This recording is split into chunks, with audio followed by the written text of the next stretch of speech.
Assalamualaikum warahmatullahi wabarakatuh. Ya, bertemu lagi di Pendidikan Agama Islam dan Budi Pekerti ya, di pelajaran 2, yaitu asik membaca Al-Quran. Asik bisa membaca Al-Quran. Nah, sebelum kita membaca Al-Quran, ada baiknya Ananda yang solih solihah mengetahui beberapa hal berikut.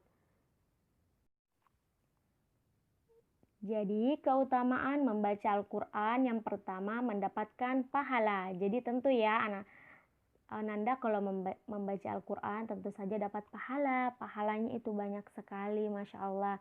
Jadi, kalau Ananda membaca 3 huruf, alif, lam, mim, itu dihitung per huruf ya, pahalanya. 1 huruf itu 10.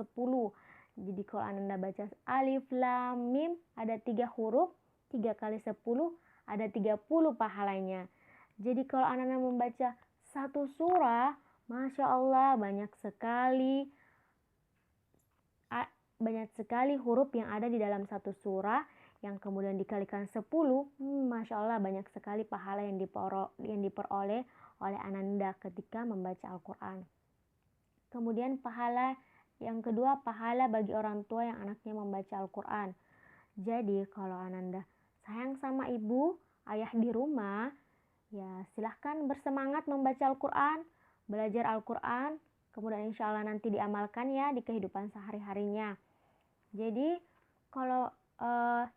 barang siapa yang belajar Al-Quran, membaca kemudian mengamalkannya, insya Allah di akhirat nanti akan dikenakan mahkota yang sangat indah ya kepada kedua orang tuanya. Mahkotanya dikatakan lebih cantik dari sinar matahari. Masya Allah, cantik sekali ya mahkotanya. Siapa yang tidak mau mempersembahkan mahkota yang indah seperti itu kepada orang tuanya? Tentu Ananda soleh semua mau ya mempersembahkan mahkota secantik itu.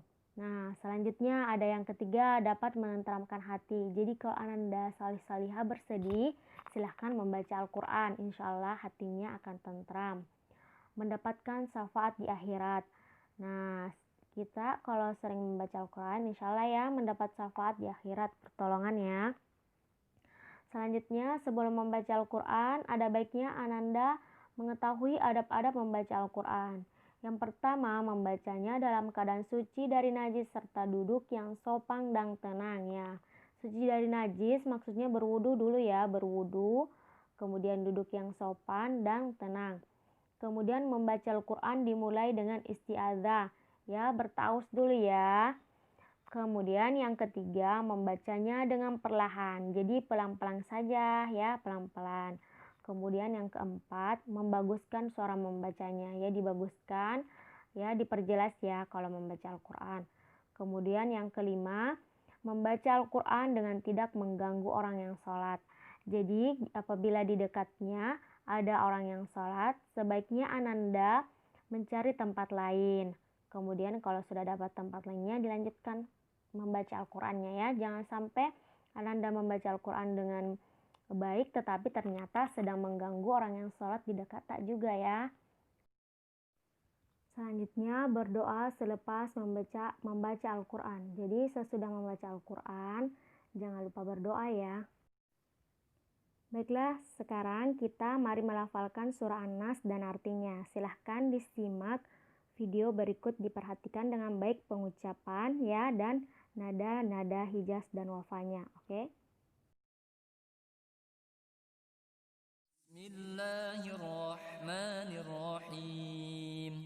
Qul a'udzu birabbin nas, malikin nas, ilahin nas, min syarril waswasil khannas, alladzi yuwaswisu fi sudurin nas, minal jinnati wan nas. Jadi pesan yang terkandung dalam surah An-Nas berisi tentang perintah Allah kepada manusia.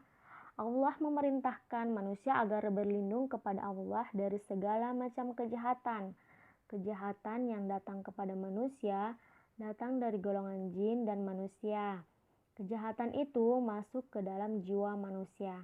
Ya, jadi kita diperintahkan ya berlindung kepada Allah dari segala macam kejahatan apapun itu ya, baik itu dari manusia, dari jin, ya kita berlindungnya kepada Allah Subhanahu wa taala. Untuk latihan Ananda di rumah, silahkan Ananda melafalkan surah An-Nas beserta artinya dengan nada seperti yang telah disimak sebelumnya. Kemudian sambil melakukan adab-adab mengaji yang telah dipelajari. Jangan lupa di video, kemudian dikirim ke grup tugas. Sekian untuk hari ini. Wassalamualaikum warahmatullahi wabarakatuh.